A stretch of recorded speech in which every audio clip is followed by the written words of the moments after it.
Hi friends, എല്ലാവർക്കും നമ്മുടെ ചാനലായ vlog വിത്ത് അമ്മൂക്ക് സ്വാഗതം. ഇപ്പം നമ്മൾ ഇന്ന് ചെയ്യാൻ പോകുന്നത് അടിപൊളിയായിട്ടുള്ളൊരു സേമിയ പായസമാണ്. അത് കാരമലൈസ്ഡ് ആയിട്ടുള്ള പായസമാണ്.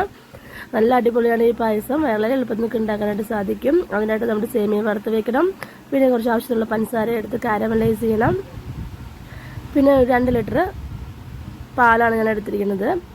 2 ലിറ്റർ പാലെടുത്ത് അത് ഒഴിക്കുമ്പോൾ നമ്മൾ ആ കാരമലൈസ് ചെയ്ത പഞ്ചസാര ഉണ്ടല്ലോ, അത് കുറച്ചിങ്ങനെ പൊന്തി വരും. ഒന്നും കുഴപ്പമില്ല.